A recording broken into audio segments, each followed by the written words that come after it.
Okay, are you ready to start your Calculus 1 class? If you're not sure, then you should definitely check out my Calculus Readiness check. I have 3 worksheets for you guys, and today we'll do the first one. We have 20 questions, and we'll solve them all together in this video. Make sure you know the algebra and also the trig for your Calculus class. The link to this file is in the description, and the link will take you to my Patreon. Just make sure to sign as a free member so you can download this for free. Okay, here we go. Starting with the first one, we're going to solve a log equation.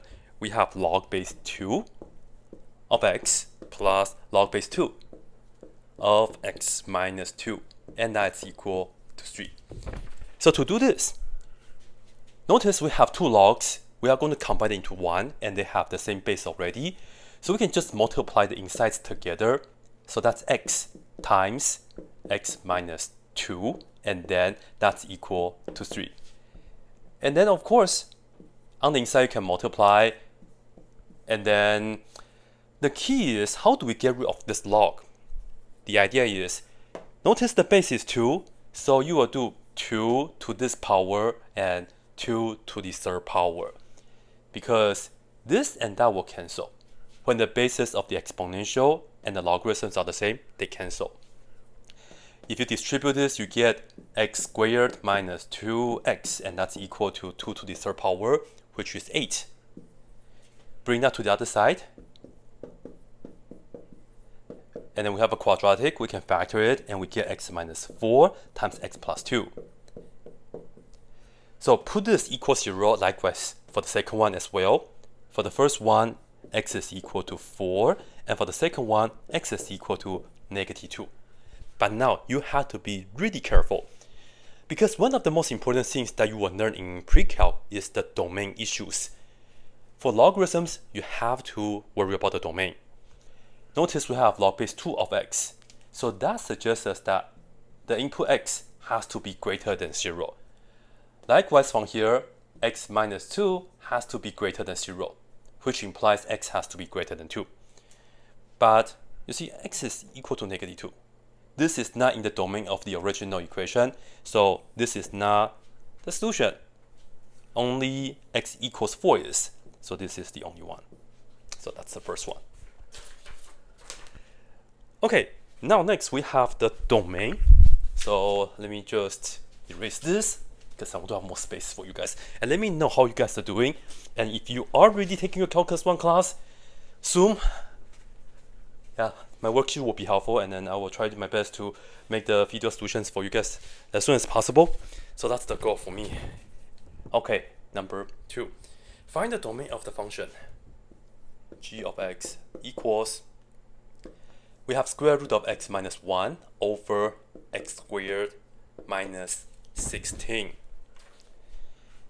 So there are a few things that you have to know for domains. Let me do a quick review.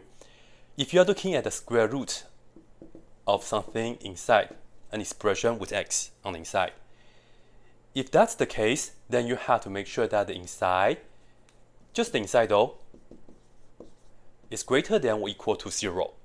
Because if you have square root of a negative number, that will give you complex number. And when we are talking about real functions, that's not in the domain. Next, if you have a fraction, I will just put it as top over bottom.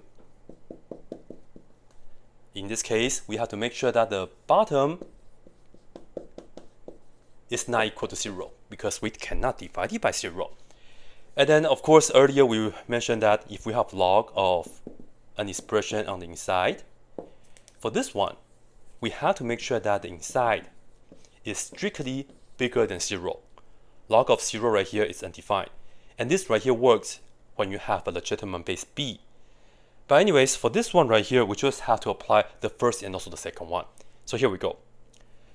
For the first one, on the inside here, we have to make sure that is greater than or equal to 0. That's the first condition. And then the second one is this one, x squared minus 16 is not equal to 0. And let's just combine these two together, and then let's see what we get from here. First, bring that to the other side, we get x is greater than or equal to 1. That's it. X is done. Now for this one, we can factor it real quick. From here, we know x cannot be equal to positive 4. From here, x cannot be equal to negative 4. Now remember, we have to satisfy these two conditions at the same time. And the best way is to demonstrate it on a number line. For the first one, we are talking about if you start with 1, and you are including the 1, because we have the equal sign, so use closed circle. X has to be greater than or equal to 1, so we are looking at all this part right here. That's x is greater than or equal to 1. And then, for the second part, x cannot be 4, x cannot be negative 4. So let's say we have negative 4 right here, and let's say 4 is right here. Technically, with an open circle like this and an open circle like right here, anything else is okay. This is when we have x is not equal to 4, x is not equal to negative 4. We have to make sure we get this and this. So if you look at the overlapping part, that means 1 to infinity, and you have to get rid of the 4. So the domain is going to be, let me just combine them and then write this down for you guys. I'll draw a number line first to make it more clear. Start with 1, including the 1, but not including the 4, so open circle for that, and then we go all the way to the right. Interval notation for the domain though. Domain. We have two pieces. The first piece starts at 1, including the 1, so we use this square bracket. And then we go to 4, but we do not include the 4, so we use parentheses. And then for the second piece, we will put union, put together with the second piece. Starting with 4, but not including the 4, so parentheses, and it goes all the way to infinity. And you never include infinity, so you always use parentheses for infinity or sometimes negative infinity. So this is it. This is the domain for this function. And definitely remember these three things. And in fact, this is for any time you have an even root, which is, this case here because we have a square root. Okay, and then we continue.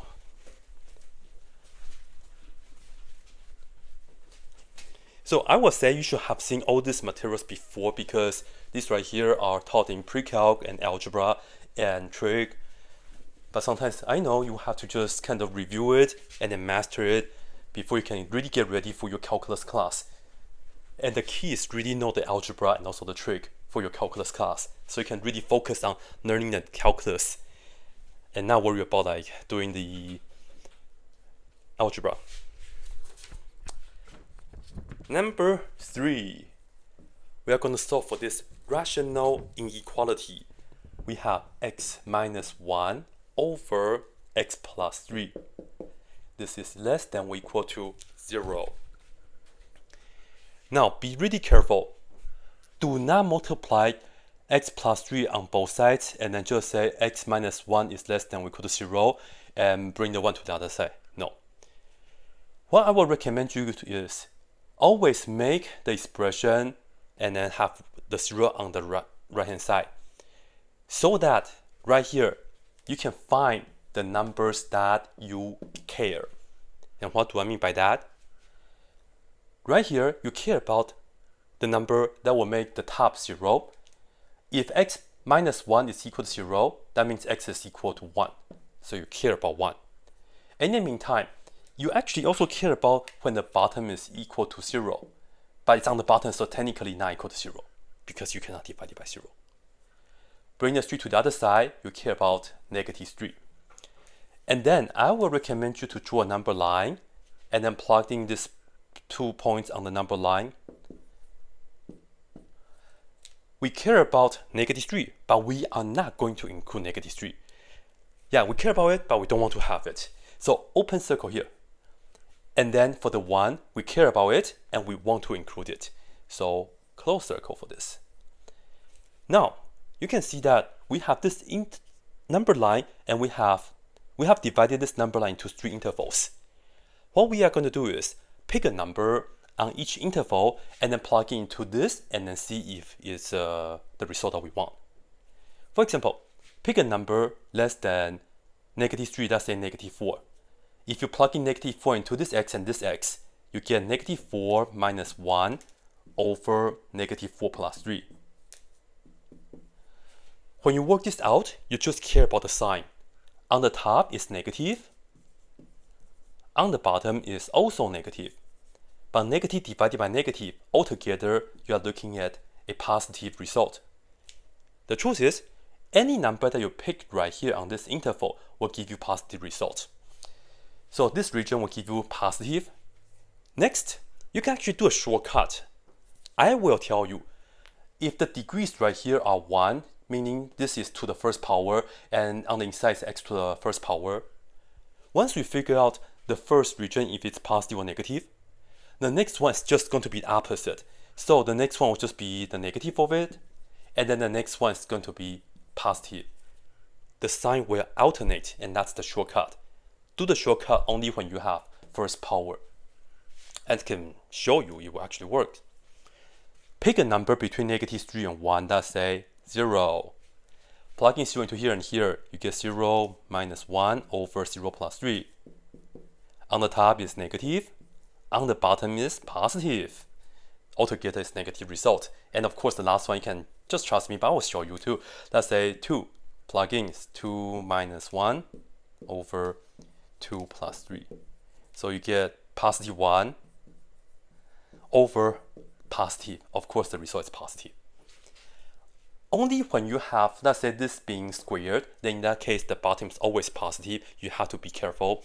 I will recommend you to just check the sign. I think it's better that way. But anyways, that's number 3. Now, number 4. Here we go. We are going to do trig expressions. So, if you look at sine squared x over 1 minus cosine x, how can we simplify this? I cannot stress this enough. One of the most important and most common identity that you have to remember is this. Put a note right here. The Pythagorean identity, namely sine squared x plus cosine squared x is equal to 1. And you also should know its variations. In this case here, notice that we have sine squared x. So, I'm going to bring this to the other side. This means we get sine squared x equals 1 minus cosine squared x.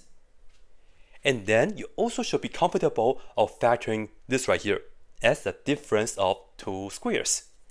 This right here, factor as 1 minus cosine x times 1 plus cosine x. So this is the original version, and these right here are the alternative or the variation of it. Make sure you are comfortable with them. So on the top, this is just that. 1 minus cosine x times 1 plus cosine x over 1 minus cosine x. And what can we do next? Of course, the most exciting thing, right? Cancel them out. So the answer is 1 plus cosine x. Oh, I just realized that I did not write down the answer for you guys for number 3, so let me do that for you guys. Remember, for number 3, we want to look for this part to be less than or equal to 0. So it's this portion here. So the answer on interval, with interval notation, we want to start at -3, and then we want to end up at 1. At -3, we do not want to include it. So parentheses by 1, we are including the 1, so bracket. So that's the answer, and this is the answer for number 4.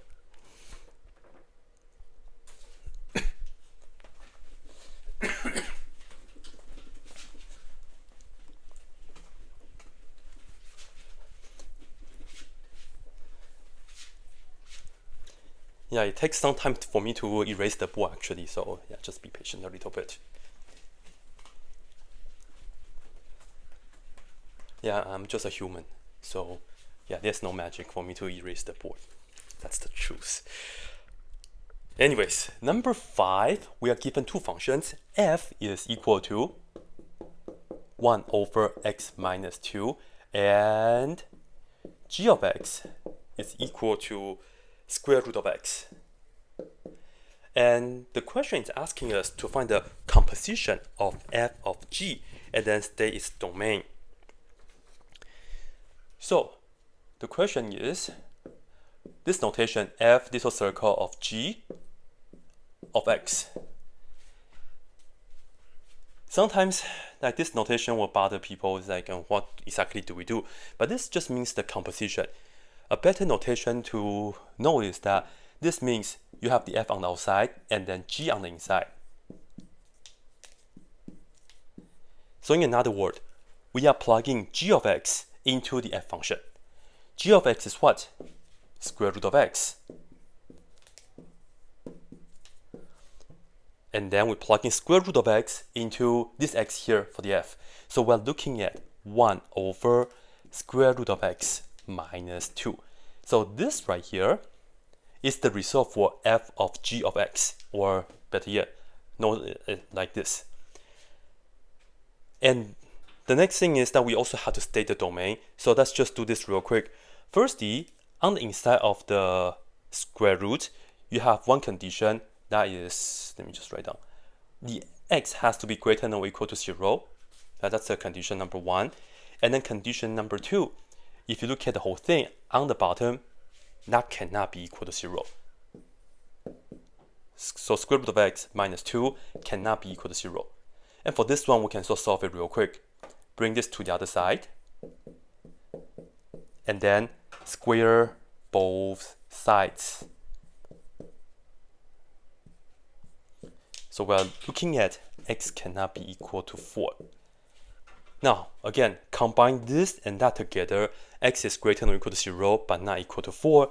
So you can draw a number line real quick. Here is 0, and here is 4, including 0, but not including 4. And then you want all this right here. So the domain is just, let me write it right. I can almost say some space for my next question, but anyways, I'll just write it down. This is the domain for the question.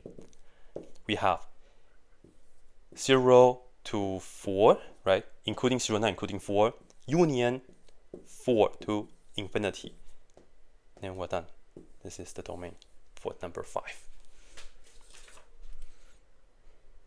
Okay, I guess I'll just erase this and then we'll go to number 6.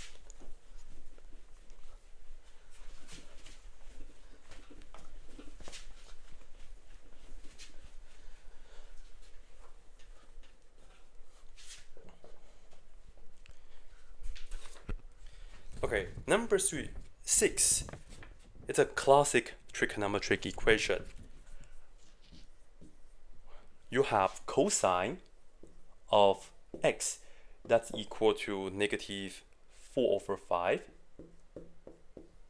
And let me actually change the, okay, it's fine. I'll just use x. But you have to remember, x really means the angle. It's just a bad notation sometimes because when you have cosine of x, sometimes we use the x and y axis, but you really have to know that this is the angle x, not the x value on the x-axis. But anyways though, the next thing that we know is x is in quadrant 2. And the goal is to find out the value for sine of 2x. So you have a few ways to do it. Perhaps I'll do it in the less painful way if you use identities, in my opinion. You can also draw triangles, but that's more of the trigonometric approach. And that's like the angle. But anyways, firstly, you should be familiar with the double angle identities for sine and cosine. In this case, we are using the sine version, which will give us 2 times sine x times cosine x. Next, you see that cosine x is given, which is this, that's good, but we have to figure out what sine x is. So recall what we did earlier. Sine square x is equal to 1 minus cosine square x. From here, we can just take the square roots on both sides. So they cancel, and then plus or minus. So we get sine x is equal to plus or minus square root of 1 minus cosine x. Now, which one do we take though? The positive or the negative? It depends on where the x is, where this angle is. Our x is in quadrant 2. And you have to remember that on quadrant 2, let's say somewhere here, sine is the y value on the unit circle. So if you drew the unit circle, then it has positive y value. So that means sine will be positive. So let me just say sine is going to be positive here. So in that case, I will just get rid of this. I will just say because x is in quadrant 2. Now we can just go ahead and use it. Have a look. 2 is 2. Sine x is this, which is square root of 1 minus. This notation means we have cosine x on the inside and then squared. And cosine is given negative 4 over 5. Continue, we have another cosine x, which is negative 4 over 5. And as you can see, x is in quadrant 2. X is the x value on the unit circle. So x is negative. But anyways, from here, you can just go ahead and work it out as a fraction, all that stuff. So this is 2 and this is square root 1 minus, that's 16 over 25. Get the common denominator, which is 25. And then multiply negative 4 over 5. So let me just work this out real quick. That is 9 over 25 and do the square root. That will be 3 over 5. So that is 2 times 3 over 5 times negative 4 over 5. Altogether, that's negative 24 over 25. Yeah. So that is number 6. Okay, next we are doing an equation of a line.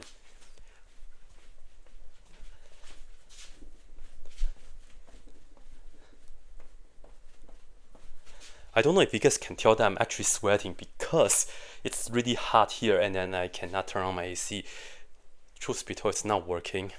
And the second thing is that even though it was working, it would be loud, so I don't want to turn it on either. And it's really hot right now, so yeah, anyways. Okay. Number 7. By the way, let me check if I'm still recording. Yes. Find the equation of the line passing through the point. So we want, let me just write it down. Alright. We want the line to pass, just passing the point. Passing the point 2 comma negative 3, and then perpendicular, let's just say that's a perpendicular to the equation.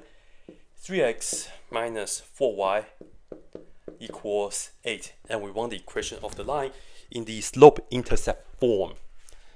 How do we do it? Well, firstly, we have to know what we need. The point and also the slope. This is the given point, so that's the one that we are going to use. We have x1, y1. Now, what slope do we want though? We want the line to be perpendicular to this given line. So we should first figure out the slope of this given line. To do so, we can put this into the y equals mx plus b form, and let's make that happen. Let's bring this to the other side.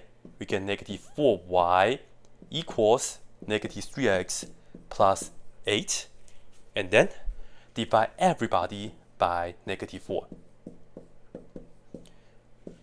So y is equal to this over that, and put it down first, positive 3 over 4x, and then we have minus 2. So we can see that this right here is our original slope. I will just write it as m, 3 over 4.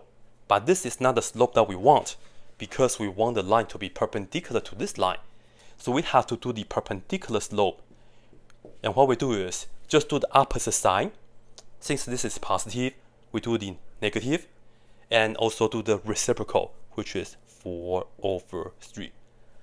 So we are actually going to use this one right here. And together, let's put them in the point law form, which is y minus y1 equals m times x minus x1. So y is y, y1 is minus 2, so minus 3, and then equals m, which is negative 4 over 3, and then x minus x1 is 2.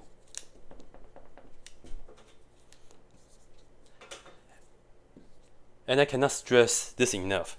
You really have to know how to find the equation of a line. Once you are getting calculus, this is going to come back again. But yeah, anyways, continue. This right here is y plus 3, and distribute, we get negative 4 over 3x, positive 4 times 2 over 1, which is 8, and then over 3. Finally, just subtract 3 from both sides. So y equals negative 4 over 3x, and minus 3 is the same as minus 9 over 3. Multiply the top and bottom by 3. And we have the common denominator. This minus that, 8 minus 9 is minus 1. And you keep the denominator. And this is it. Okay.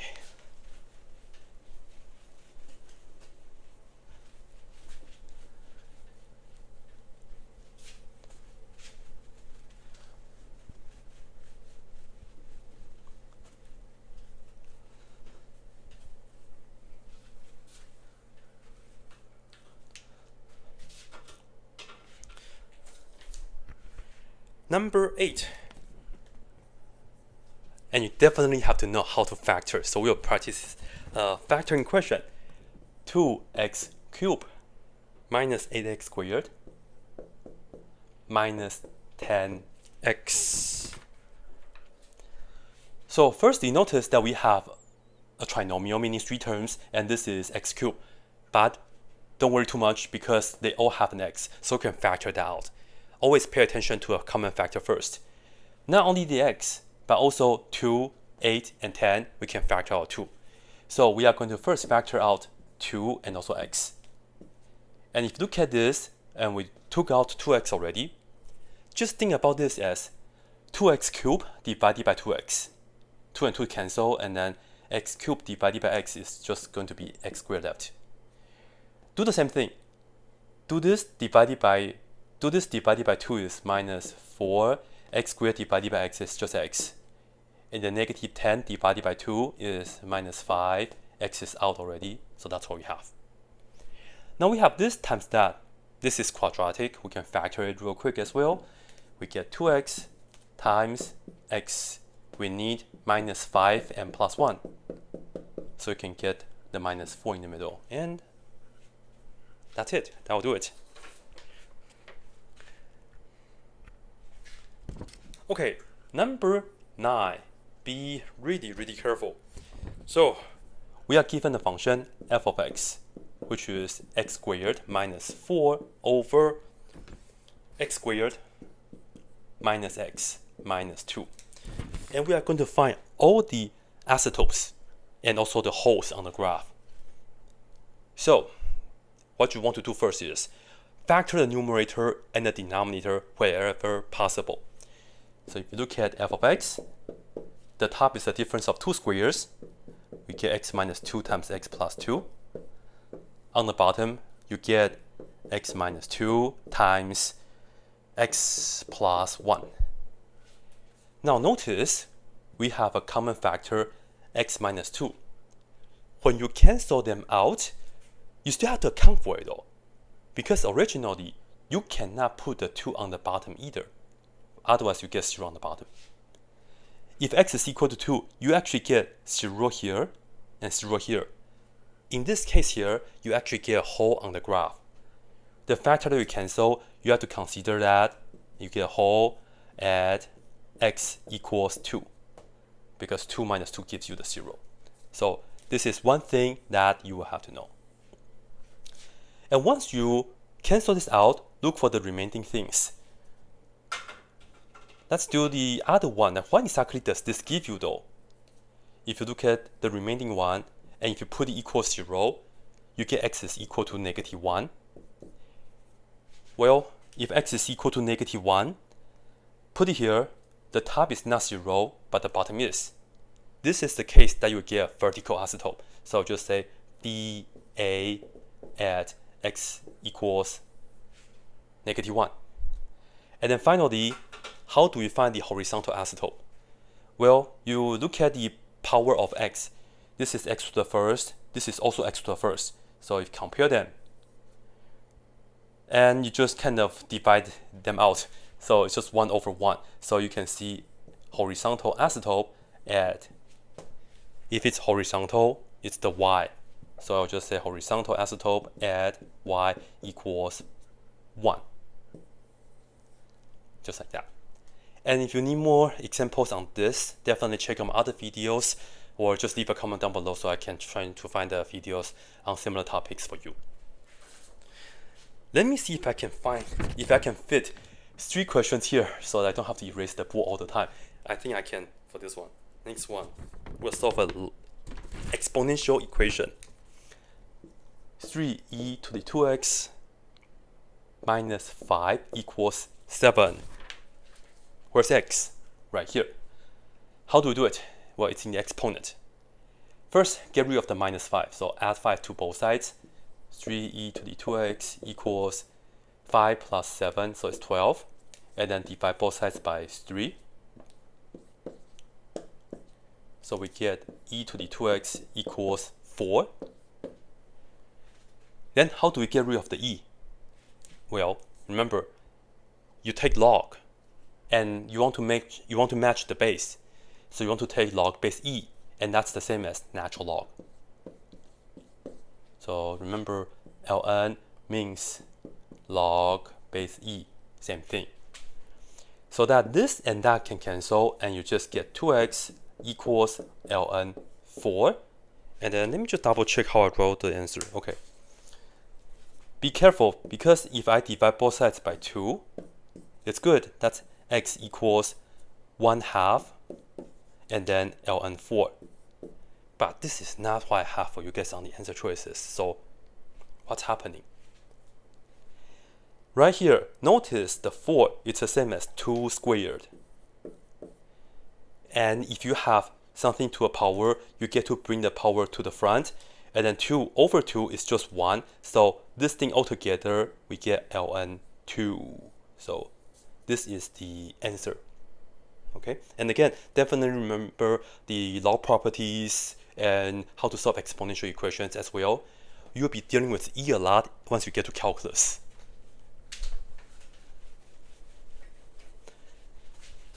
Alright, 10 questions.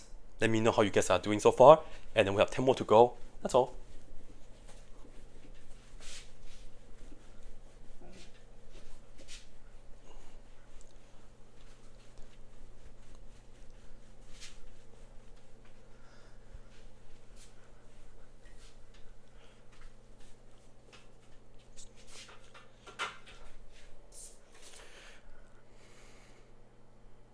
Okay, number 11.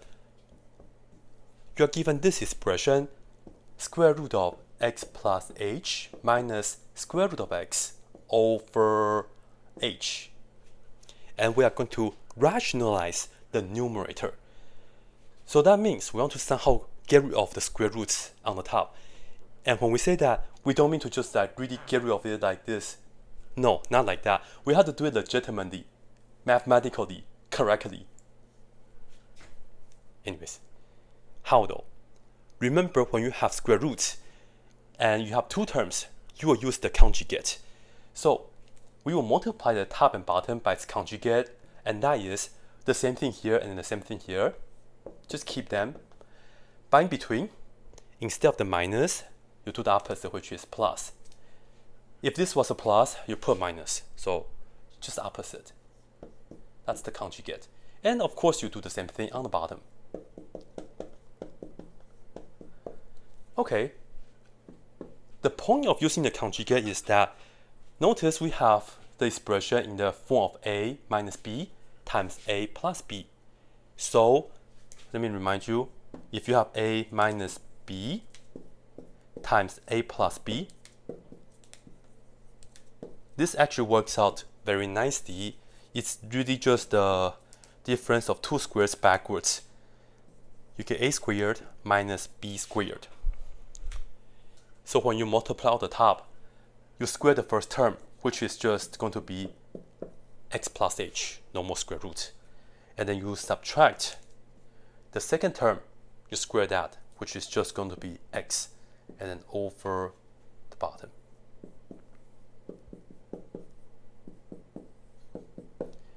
And here we go. X minus x gone. Moreover, right now we have an h on the top, and we have h times this. H and h will cancel. So it's like a double kill, like all that. And then finally, we just have 1 over that thing on the bottom. So 1 over square root of x plus h plus square root of x. That's it. Okay, and then for number 12, I will get a new page right here.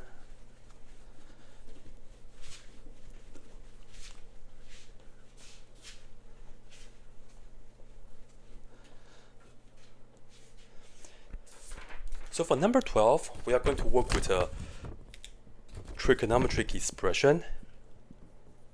Our goal is to simplify this expression, secant square of, I put down arctangent, but that's the same as inverse tangent x in this notation. So let me just make a quick note. So it depends on which textbook that you use. Sometimes you may see the -1 notation for the inverse tangent. That's the same as the arc tangent of x notation. They mean the same. It's the inverse of tangent. But what exactly does this do though? Well, check this out. Firstly, the output or the result of an inverse trig function, it will give you an angle. So I can say we have the angle theta is equal to the inverse tangent of x. Well, right here, what we can do is just apply the original tangent to both sides. It's not a multiplication, it's applying, meaning you put theta into the original tangent, and you put this into the original tangent. Right here, for this one, we can cancel out. So we get x equals regular tangent theta. Let me actually write this down like this. Tangent theta equals x. Okay, what we'll do next is we can use the triangle method, meaning because we have tangent of an angle is equal to x, we can look at this as x over 1. So let's do exactly that. So that, remember our triangle trigonometry, tangent is what? Opposite over adjacent. And we can draw a right triangle. And this is why I call the triangle method. It's just you draw a triangle.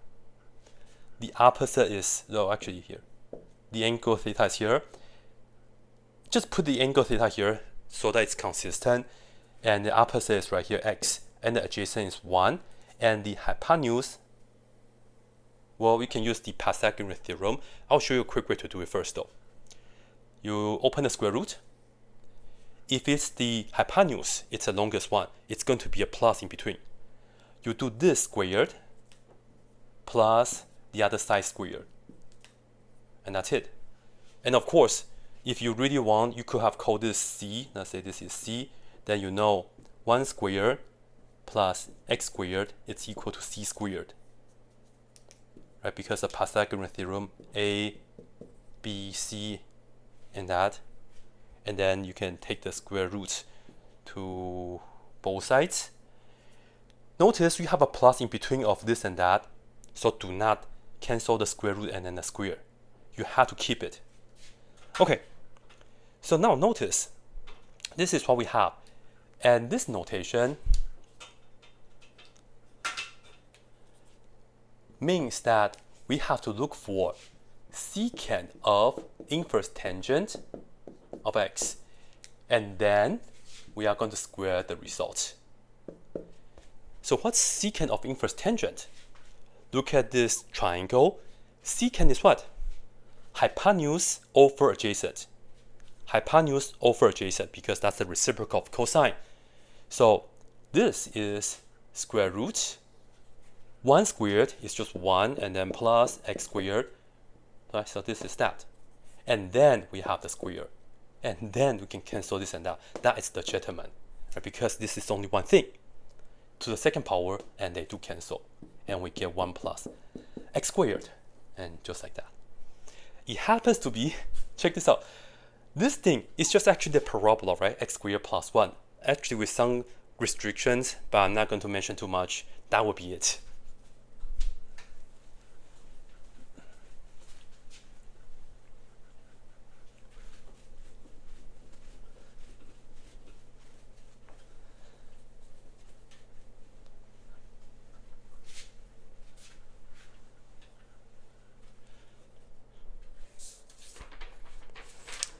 Oh, by the way, I just want to mention that when you have like an original trig function and then the input is an inverse trig function, sometimes you have to pay attention to the domain. But for that one, you guys can plug into like a decimals to see the graph. Yeah. Number 13. Okay, anyways, we're going to find the value for k so that we have a piecewise function here, which is k squared minus 1, and then the other one is 3x plus 5, and the condition here is x is less than 2, and this right here is if x is greater than or equal to 2. So you can see if x is less than 2, you will do this. And then if x is greater or equal to 2, you'll do that. This is a parabola, and this right here is a line. It's a line. We have to make sure that the endpoints are connected, because this right here, if k is positive, then you get something like this, and this is a line with positive slope, so it might be something like this. We have to make sure the endpoints are connected. That will be it. So what that means is, you just have to make sure when you put 2 into here, that's the left end, right? If you count from the left, that's the endpoint from the other part, for the parabola. So all I have to do is k and then plug in 2 into the x. And then you have to set this, I'll just put this down. Set it equal to 3 times 2 plus 5. And seriously, that's it. That will do it. Yeah, once you have the same y value coming from here and coming from here, then the graph will be connected. The graphs will be connected, and you can make this function continuous. That's pretty much what it means. So this right here is 4k minus 1, that's 6 plus 5, which is 11. So that's 12. 4k is equal to 12. So k is equal to 3. So yeah, that's it. The computation is not bad. It's just the idea, like why is this asking? That's all. Okay, for the next one, I'll also erase.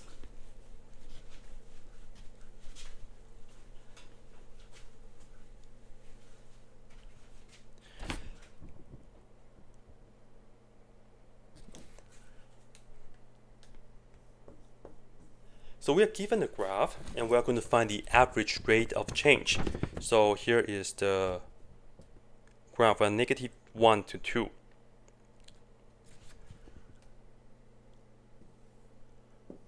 So I'll just put down the important numbers. When x is -1, the y value is actually at 2. And you have a point right here. And then when x is 2, that's it right here, the y value is 5, and you have a point here. But of course, you actually have the graph, which looks something like this.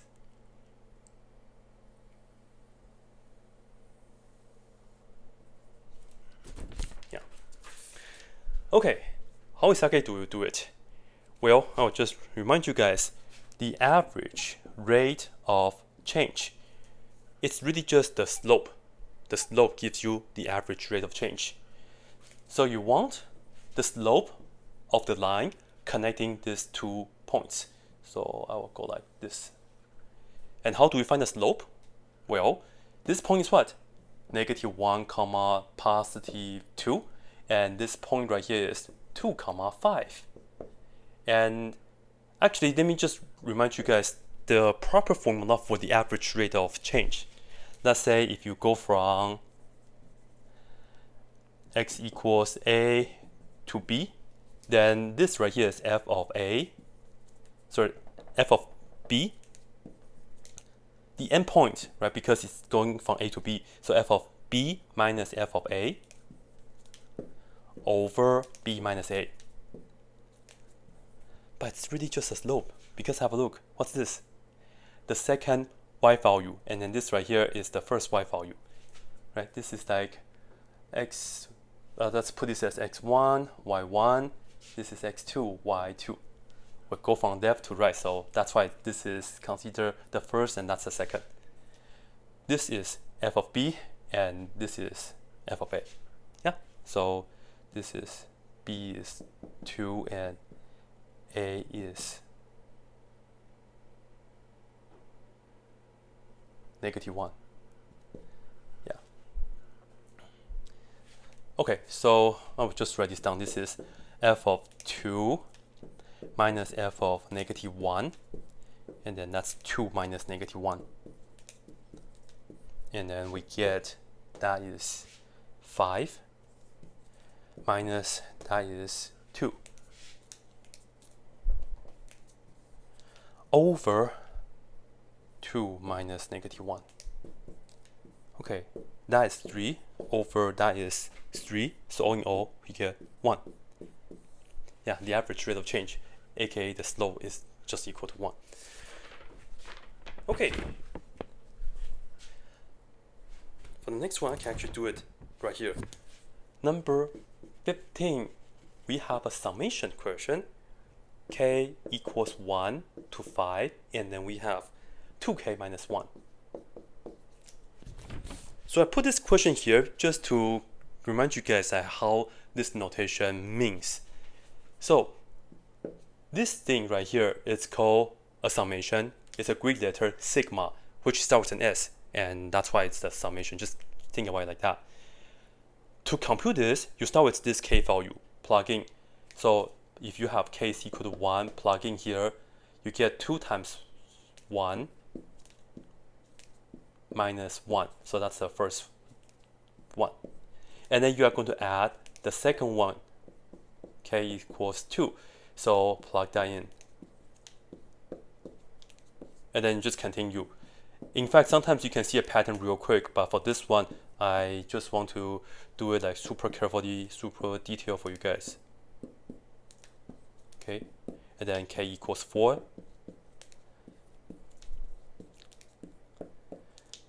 And then lastly, k equals 5. Thankfully, it's just 1 to 5, so you can just write them out and then compute it. Not so bad. Okay, and then I think I'm still going to erase this to make it easier for us to read.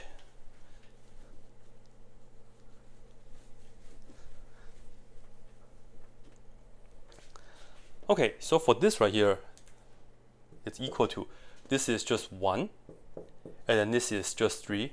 And if you did this in your head, it's much quicker. The next one is just 5. So yeah, if you plug in the k value without writing this down, it's much easier. And this right here is 7, and this one here is 9.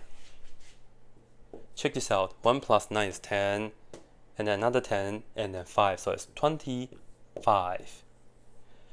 And in fact, this is the sum of the first 5 odd numbers, and that will give you 5 squared.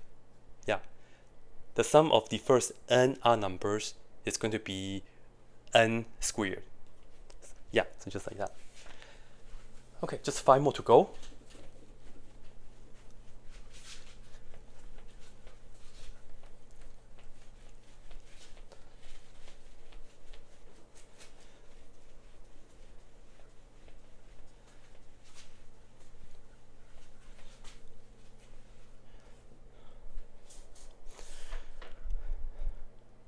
Okay, this looks scary. Number 16. We are going to simplify a complex fraction. We have 1 over 3x plus 2 minus 1 over 5. And then over x minus 1. You definitely have to know how to handle rational expressions, in particular a complex fraction like this, meaning fractions inside fractions. This is how you can take care of this. Multiply the top and bottom by the least common multiple of the denominators of the small fractions, which is this and that. So I need to multiply the top and bottom by 5, and then that. 3x plus 2.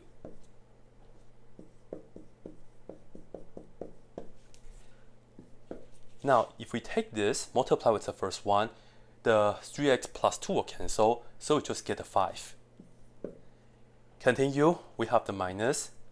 Next, be really careful with this. Take this, multiply with that, the 5 cancel, but we still have 3x plus 2 in parentheses. And later on we have to distribute and work it out, so be careful with the parentheses. On the bottom, do not multiply it out. We can put the 5 down first, and then the x minus 1, and then the 3x plus 2. Now, we cannot get too excited because we see that the 3x plus 2 and the 3x plus 2, they are exactly the same, and they are in parentheses. Can we just cancel them out? No, we cannot do that, because on the top, because of the order of operations, we still have to work this out first. 5 minus this thing. So you have to distribute the minus, and we will get 5 minus 3x and then minus 2.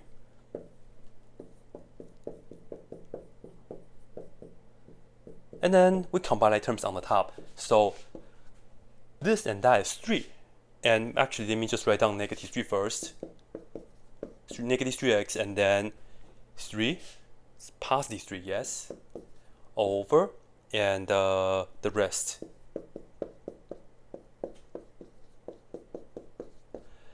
Now, on the top, we have 3 and 3, but this is negative 3, so I will factor out a negative 3. So take this divided by negative 3, we get x.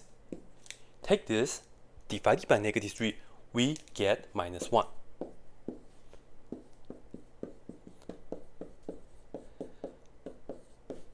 Right here, we see that we have negative 3 times x minus 1.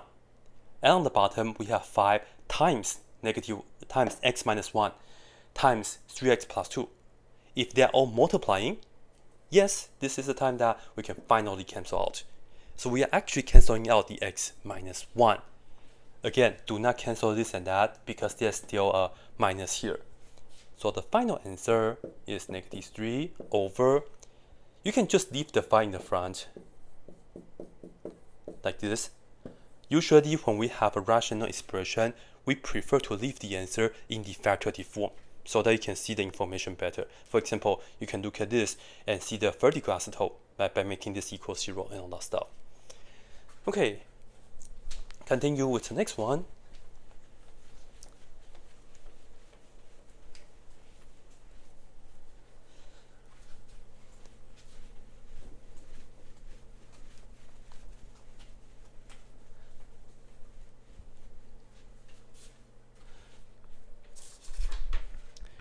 Number 17, we're going to find the inverse function.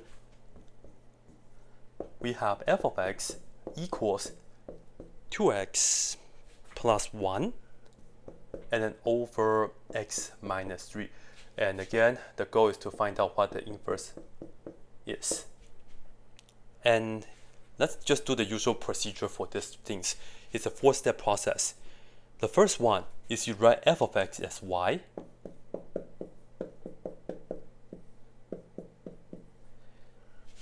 Make sure minus 3, yes. So that's step 1. Now step 2, we are going to swap x and y.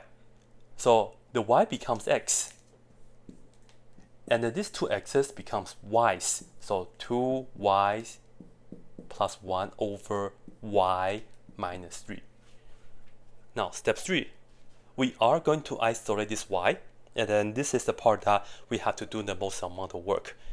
Well, let's go ahead and multiply the denominator to both sides. So y minus 3, y minus 3, this does not cancel. And then distribute it, we get xy minus 3x equals 2y plus 1 of 3x, because we shouldn't have so many y's, but we do have the y here and the y here.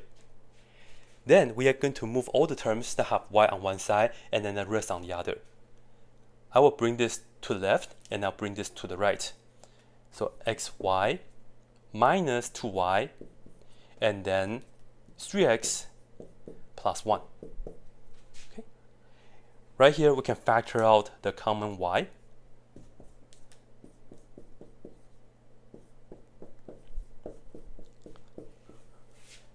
Then, to isolate the y, we just have to divide both sides by the x minus 2. So we get y is equal to 3x plus 1 over x minus 2. And finally, this y is precisely our inverse function for the f.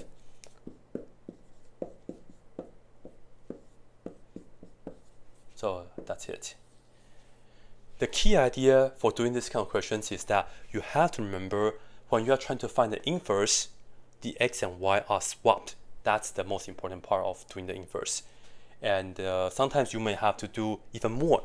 For example, you have to see if this function is invertible, if this function is 1-to-1, meaning it has inverse or not, and all that stuff. And if there's any particular topics that you guys would like me to do more examples for you guys, just leave a comment down below and let me know.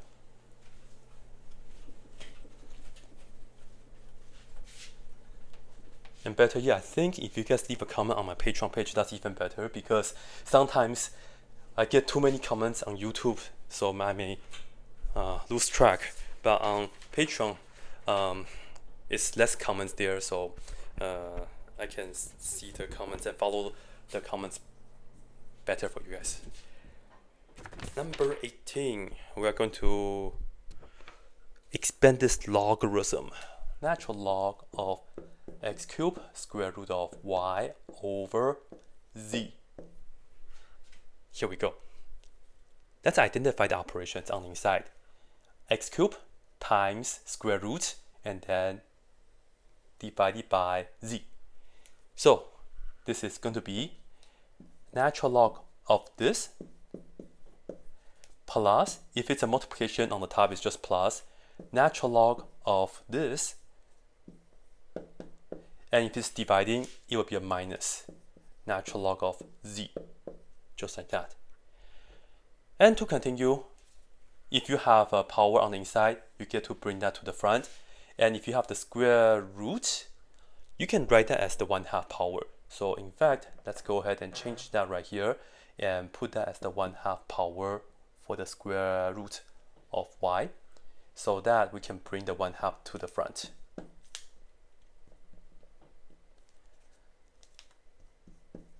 Okay, and then do that, and this is it pretty much.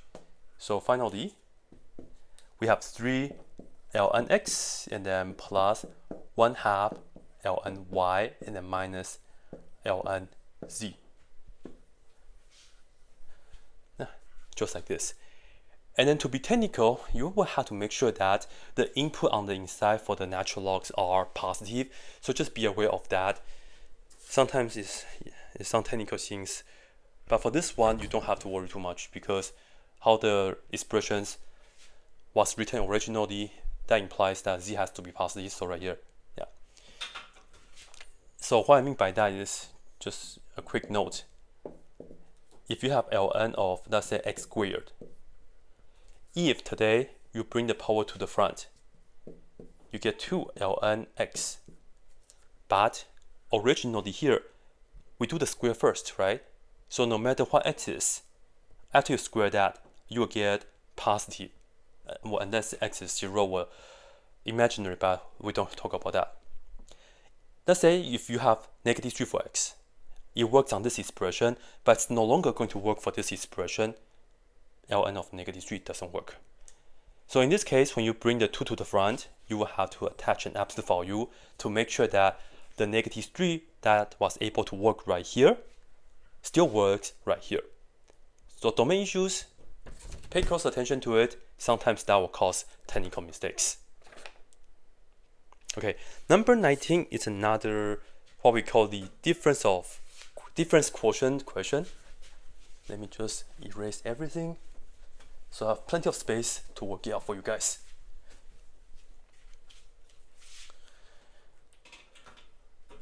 Let me just check. Good. 2x minus 3x 2. Okay. Okay, here we have a quadratic, 2x squared minus 3x plus 1. And the goal is to find what we call the difference quotient, and that is f of x plus h minus f of x over h. If you are starting your Calculus 1 class recently, definitely know how to do those things really well, because this is the starting of learning about what we call the derivative, which is the most important topic in Calculus 1. Okay, so how do we do it? Firstly, I will recommend you to maybe just set it on the side. F of x plus h, just do it on the side. This means we put x plus h into all the x's, so we have 2. This x is now x plus h squared, and then minus, again, this x is that, and then plus 1. And then work this out. So I'm going to expand this. X plus h squared, we square the first term, which is x squared, and then we are going to add 2 times this and that. So we need a 2xh. Pay close attention to this. And then lastly, we have the plus h squared. Right? So this part is this. We do have this middle term. Don't miss it. Continue. We have to distribute that, so minus 3x minus 3h, lastly plus 1. Then we will just distribute the 2.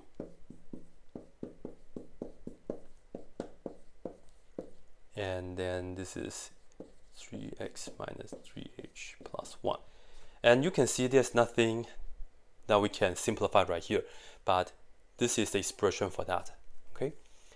And I would say sometimes when you're doing these kind of questions, perhaps one of the most important things is just be patient and just try to relax.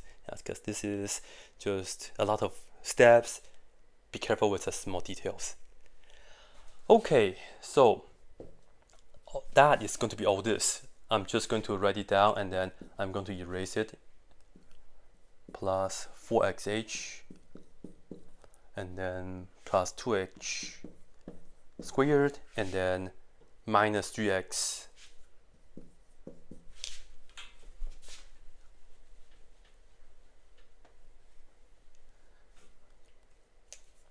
minus 3h plus 1.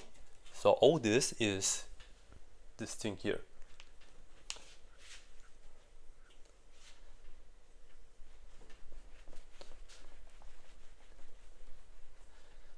Okay, so that.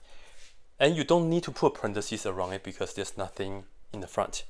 But the next one, we are going to subtract f of x, which is the original, that's 2x squared minus 3x plus 1, all over h. We have to distribute. If you do that, you get negative 2x squared plus 3x minus 1. So now, there should be a lot of things that we can cancel. Sometimes a lot, like this one, sometimes not a lot. But we see the 2x squared, and that will be gone. And also, minus 3x plus 3x, again, they are the 2 0, and then 1 minus 1, done. Now, notice, on the top, they'll have an h left, at least, right? So you can factor that out. And the truth is, when you are doing the difference quotient questions, the h on the bottom should always be cancelled somehow. If you don't see that you are able to cancelling out the h, then something is wrong. So right here, we factor out the h. So here we just get 4x. And then right here, we get, well, one of the h is out already. So that's 2h. And then lastly, just minus 3 because the h is out. Over this h. Have a look. This h and that h cancel. So final answer, 4x plus 2h minus 3. Just like this. Okay, last one, a classic trigonometric equation.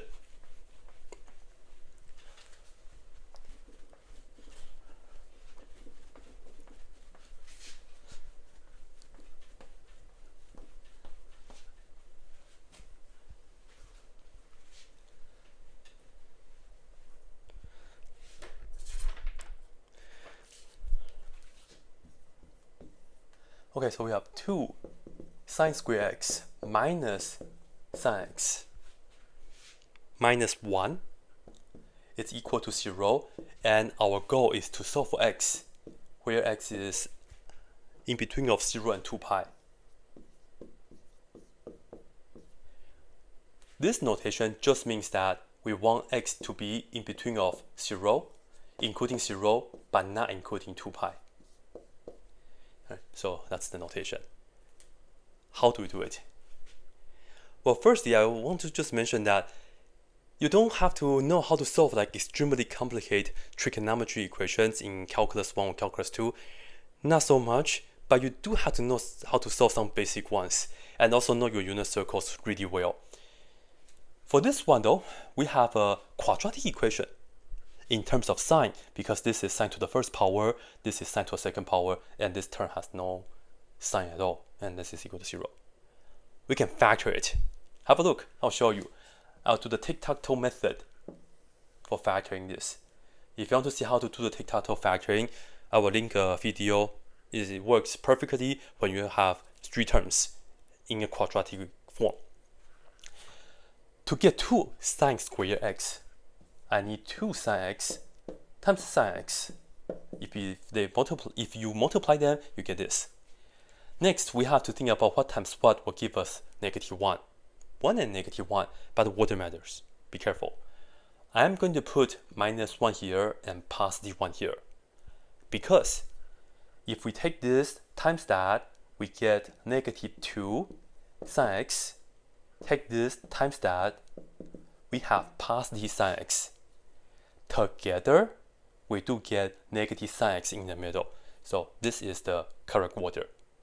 And then to write down the factors, you go across. The first factor is 2 sine x plus 1 times sine x minus 1. That's equal to 0. Okay, now we can put this equal 0. And likewise, do the same thing for this.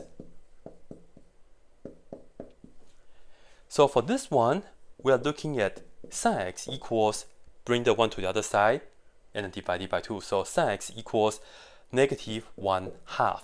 And then for this one, we are looking for sine x is equal to 0. So let's think about it. If you use the unit circle, let's put this down right here real quick. So on the unit circle, remember sine is the y value. So we are looking for which y value will give us negative 1/2. It has to be down below here and here, right? But we have to know the angle. So this angle, and not this angle because we want the angle to be from 0 to 2 pi. So the other angle has to be treated from here all the way to here, like so. But what's the angle that we are using though? Well, remember your special right triangles. It will be helpful. So the 1 is the opposite and the 2 is the hypotenuse because you are talking about sine. So if the opposite is 1 and the hypotenuse is 2, actually let me write it in the standard way first. Let me draw the triangle in the standard way. So 1 and 2, and this is square root of 3. Let me make it bigger. Okay. 1, 2, and this is square root of 3. Okay. If you put this down, you actually complete a equilateral triangle. So this is actually 60 degrees, this is 30 degrees, and 30 degrees is pi over 6. I'm using pi over 6 because x has to be in radians. Smaller size, smaller angle, 30 degrees, right? The 30, 60, 90 special right triangle. So now, this little angle here is pi over 6. So you have pi over 6 right here, this little part. Pi plus pi over 6, because the top is pi, so pi over 6, so that will be 7 pi over 6. Right, because you can get a common denominator. Another way to look at it is remembering this as 210 degrees, because 180 plus 30, you get to this point. Okay, then for the other one, this angle will also be 30 degrees, which is pi over 6.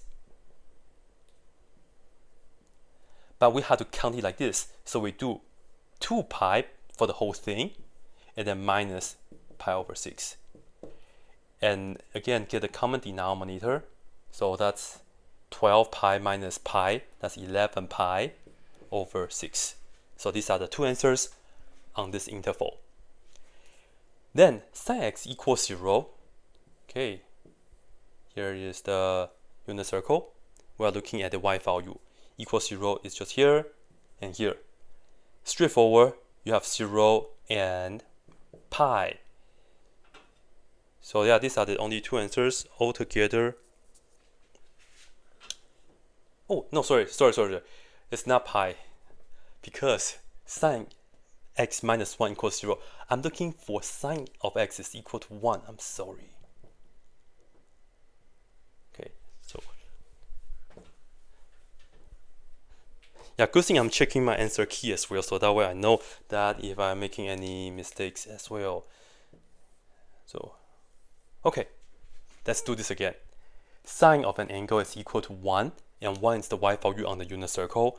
So it has to be right here, and that's 90 degrees. So that's pi over 2. So the answer to this equation is this, and that. So I'll start with pi over 2, and then 7 pi over 6, and lastly 11 pi over 6. Okay, just like this. So this right here will help you guys to kind of get ready for your calculus class, and let me know how things are going. All right, just leave a comment down below and let me know, or leave a comment on my Patreon and let me know. Yeah, hope it helps. Best of luck to you guys. That's it.